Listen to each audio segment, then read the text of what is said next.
Something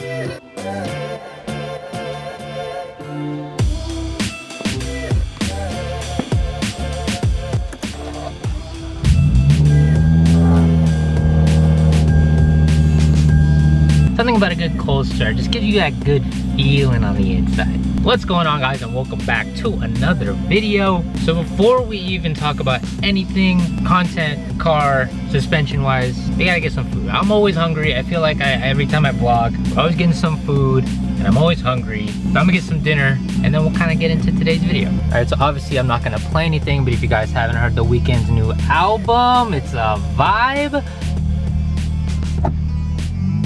And honestly, I think it slaps. It might not be for everyone, but if you guys haven't listened to it, you guys definitely should.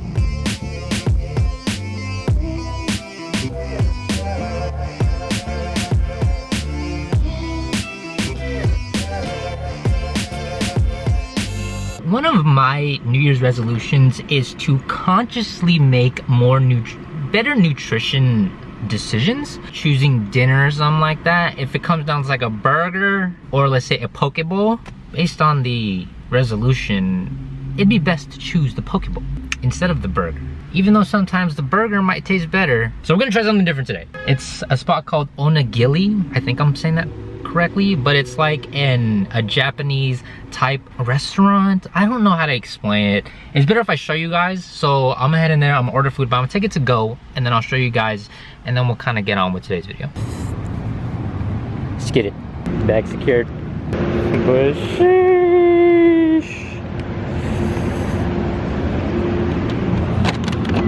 Alright, I have pretty high hopes for this because it does look good in all the pictures. From what the menu said, it's like some rice ball, like patty sandwich. You got like, I got some eel, and then this one looks like it's crab, and this one's salmon. These two might be switched. This one might be crab, and that one might be salmon. So I don't know. I'll let you guys know how it tastes, but you got always put some like seaweed on there.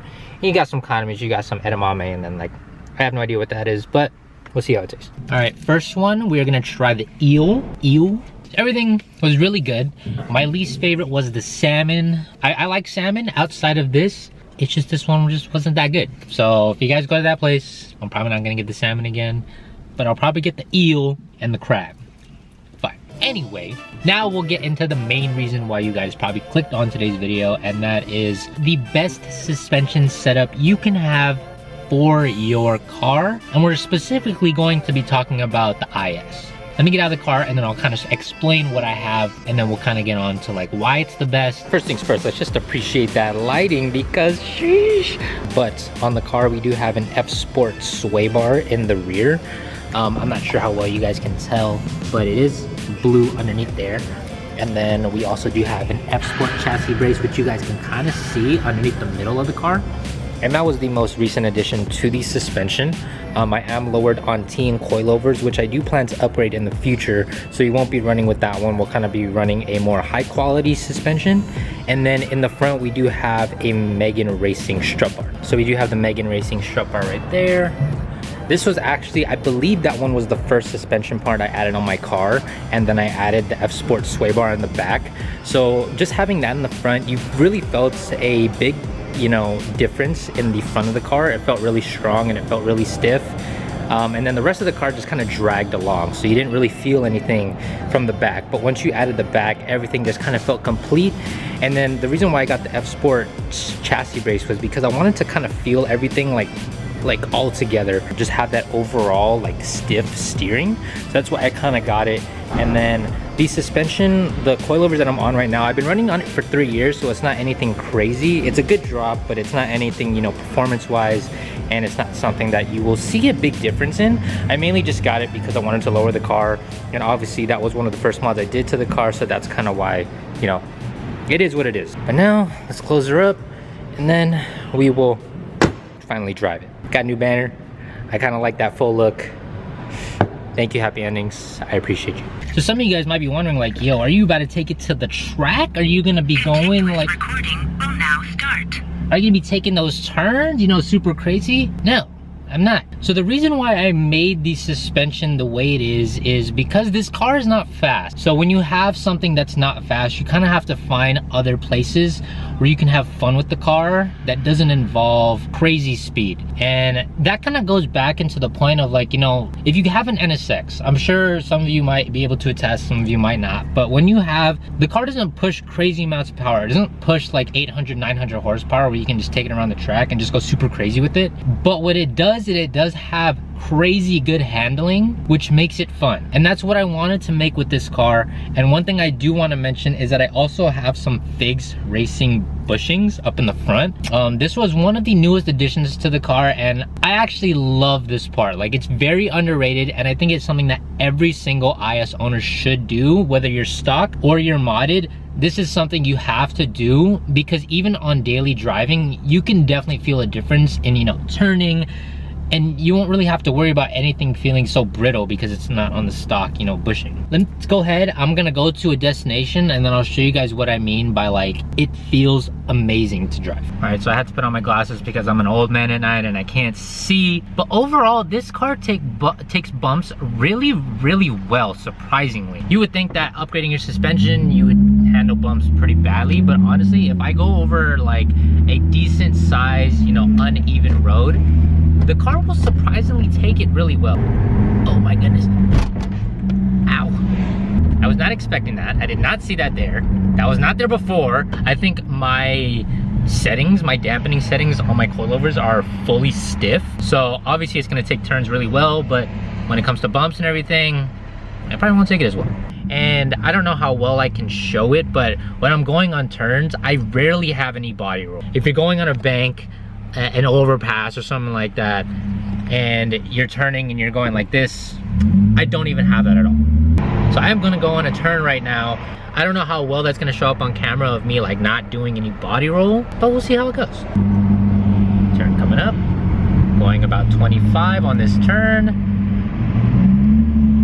You know, I felt my body shift a little bit, but if I didn't have those suspension parts, I guarantee you, I've went on this turn multiple times without suspension parts, and that was my first time with everything. It's taken it a lot worse than that has.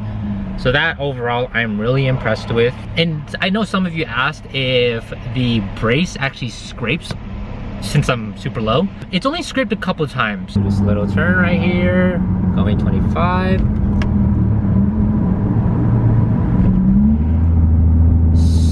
Smooth as butter, bro. Like, it makes me enjoy the car like 10 times more because I can take these turns confidently and me not having to worry about like, all right, the car's too freaking big, the car's too freaking heavy, it's not gonna be able to do it, that type of thing. But my goodness, geez, like, how can you even, I can't even fathom right now. Like, what in the world is this? Sometimes I can't even believe this is my car, just based on the journey that it's been on. Like, wow.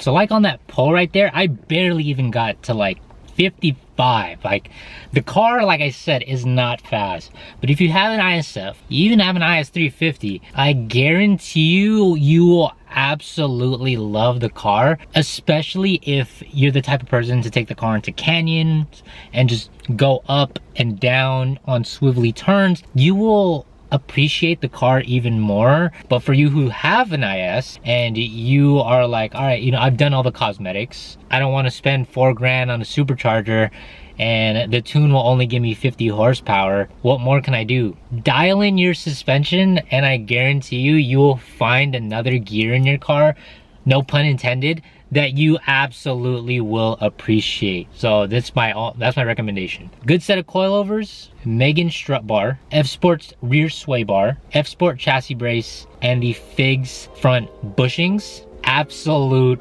best combo of a suspension you can have in the IS, I guarantee.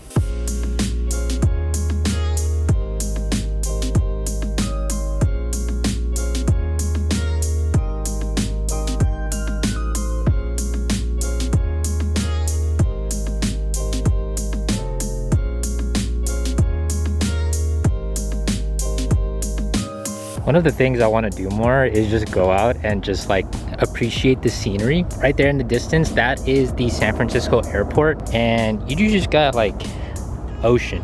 Over the past couple weeks, I have been coming into the realization that sometimes what we do is really irrelevant. Like getting a degree, working at a job for like, I don't know, 40 years. I'm not saying that stuff's not important, but one of the things that I've come to realize is that sometimes there are things out there that we need to appreciate and not put too much energy into stuff that is very temporary. Going to school, that's something you should probably do. Everyone should learn.